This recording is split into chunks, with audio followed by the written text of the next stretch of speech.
Bonjour mes chers élèves. Aujourd'hui, nous allons voir un autre domaine de définition. Suivez attentivement. Soit f une fonction numérique à variable réelle x définie par f de x est égal la racine carrée de 2 moins valeur absolue de ln de x. Déterminez d de f le domaine de définition de la fonction f. Alors, comme vous voyez, j'ai ici une fonction qui comporte un radical, c'est-à-dire une fonction irrationnelle, et qui comporte un logarithme.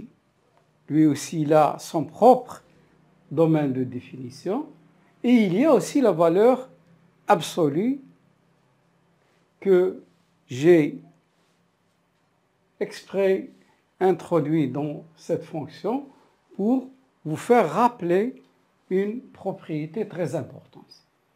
Alors nous allons commencer par le domaine de définition d'une fonction irrationnelle.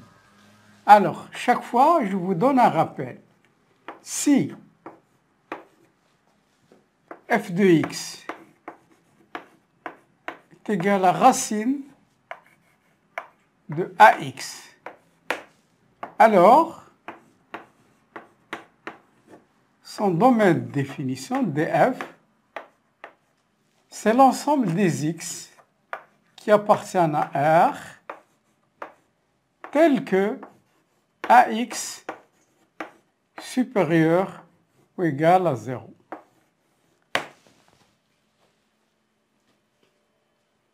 Ça concerne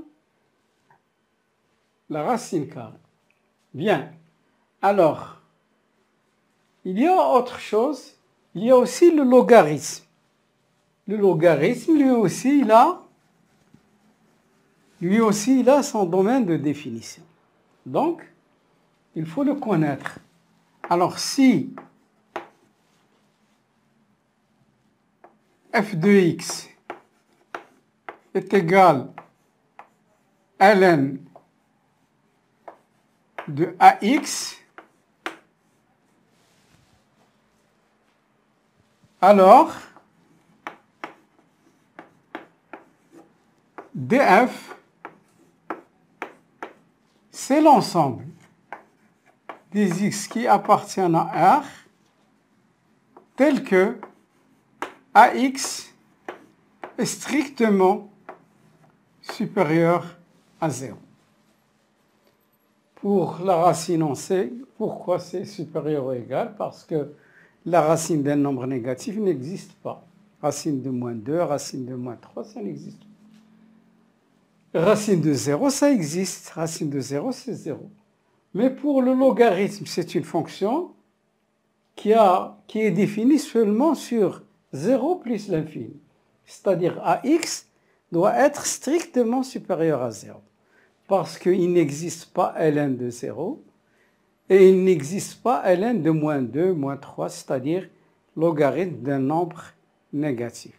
D'ailleurs, vous pouvez vous en assurer en utilisant la calculatrice. Si vous calculez ln de 3, vous allez trouver un nombre. Si vous calculez ln de moins 3, vous n'allez rien trouver et ça ne fonctionne pas. ln de 0 aussi. Bien. Alors, j'ai rappelé les deux domaines de définition fondamentaux, la racine carrée et la fonction logarithme. On a déjà parlé aussi de la fonction rationnelle, c'est-à-dire sous forme d'une fraction. Le dénominateur doit être automatiquement différent de 0 parce que la division sur 0 n'existe pas. Bien, alors abordons maintenant notre domaine défini. df, c'est quoi? C'est l'ensemble des x qui appartiennent à R tel que, d'abord, le radicand. Ce qui est à l'intérieur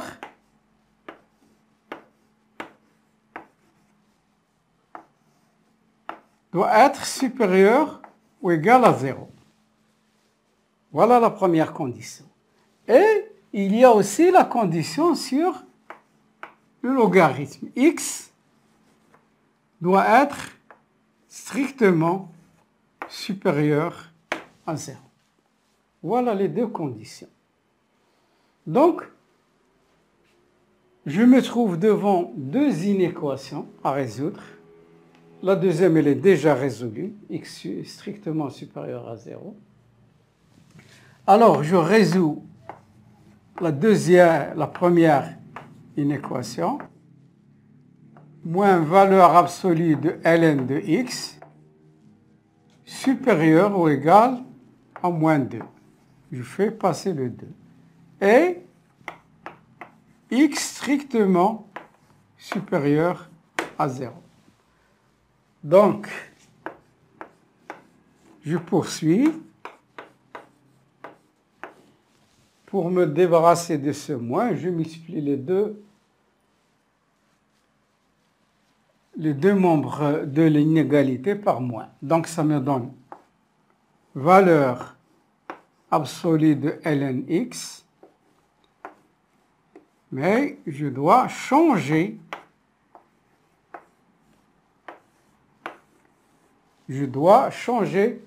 le sens.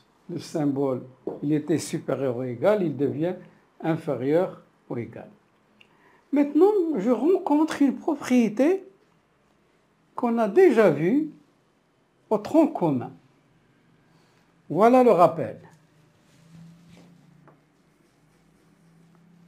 Valeur absolue de AX inférieur ou égal à BX, c'est équivalent. AX est compris entre moins BX et BX. C'est une propriété très importante.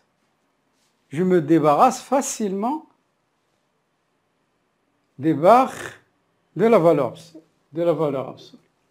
Donc, pour la première, qu'est-ce que j'ai? Égal x appartenant à R tel que ln de x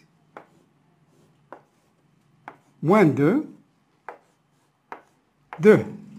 et x strictement supérieur à 0. Donc, comme vous voyez, j'ai deux inéquations. Je vais commencer par résoudre la première. Moins 2 inférieur ou égal à ln de x inférieur ou égal à 2.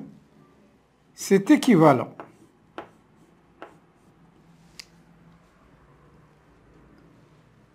Vous savez très bien que la fonction exponentielle, d'ailleurs comme son nom l'indique, elle est croissante.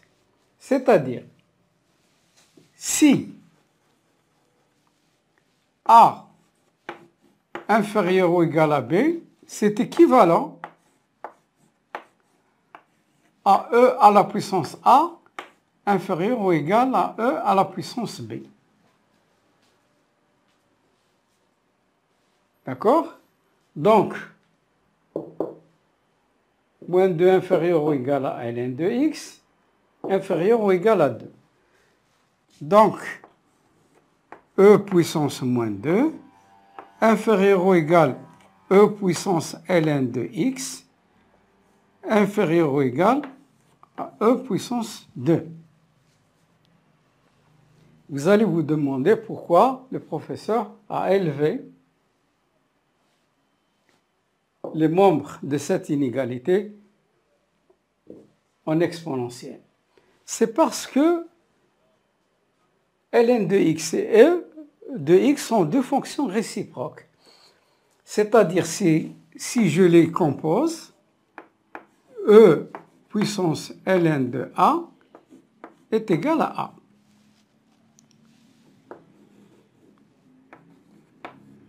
Et l'inverse, ln de E à la puissance A, aussi, il est égal à A. Donc, c'est pour ça, pour obtenir Donc, e à la puissance moins 2, inférieur ou égal à x. Bien. Ça, c'est pour. Donc, comme vous voyez, x, e à la puissance moins 2, c'est un nombre positif. Faites très attention. Il y a beaucoup d'élèves qui se laissent abuser par ce moins en exposant. Donc, c'est un nombre positif, c'est-à-dire, on peut l'écrire 1 sur e à la puissance 2. Donc, x appartient à l'intervalle e puissance moins 2, e puissance 2. Bien. X strictement supérieur à 0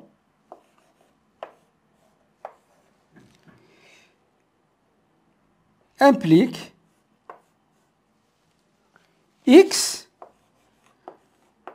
appartient à l'intervalle ouvert 0 plus l'infini.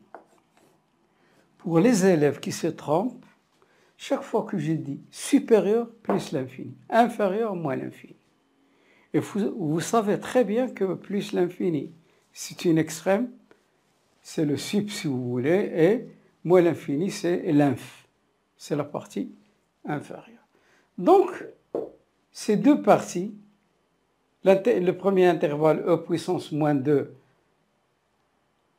donc, comment je vais les rassembler? Regardez, j'ai écrit au début « A ».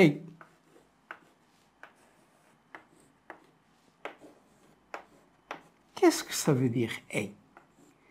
« A », c'est une conjonction de coordination, mais qui se traduit en mathématiques par l'intersection des intervalles. df est égal e puissance moins 2,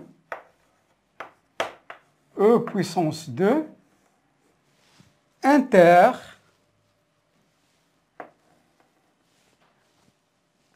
zéro plus l'infini. Mais je vais donner mon domaine de définition sous forme réduite. Je ne peux pas vous donner spontanément cette intersection. Tout le temps, je vais me servir d'un axe. Alors, où est ma règle? Voilà. Je vais tracer un axe. Cet axe me permettra de déterminer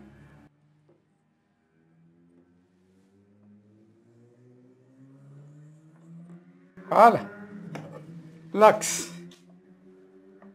C'est une droite orientée qui va de moins l'infini à plus l'infini.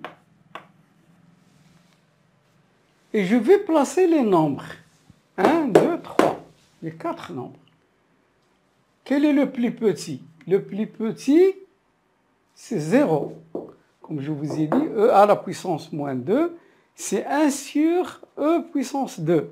Et vous savez très bien que e, c'est 2, en tout cas, ça reste toujours un nombre positif. Donc 0, c'est le plus petit. Je les classe par ordre croissant. E puissance moins 2. Et E puissance 2. Et je vais tracer le premier intervalle. E puissance moins 2. Donc, c'est quoi?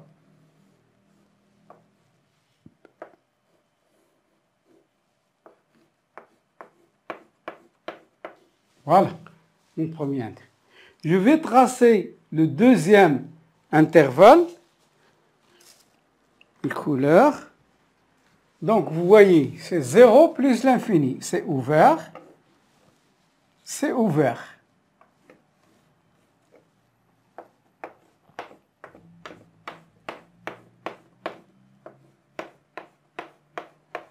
Qu'est-ce que c'est l'intersection? l'intersection, ce sont les éléments en commun. Donc, comme nous voyons, il y a un chevauchement de couleurs, c'est-à-dire le rouge avec le bleu. Donc, c'est là l'intersection. Mon domaine de définition est facile maintenant. Le domaine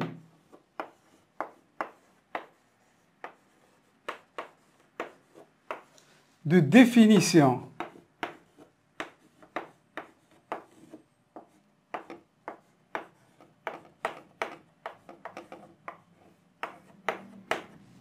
de la fonction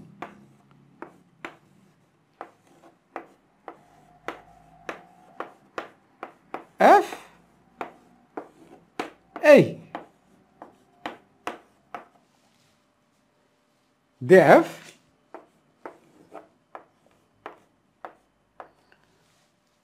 donc ça me donne e puissance moins 2 e puissance 2 et j'encadre mon résultat.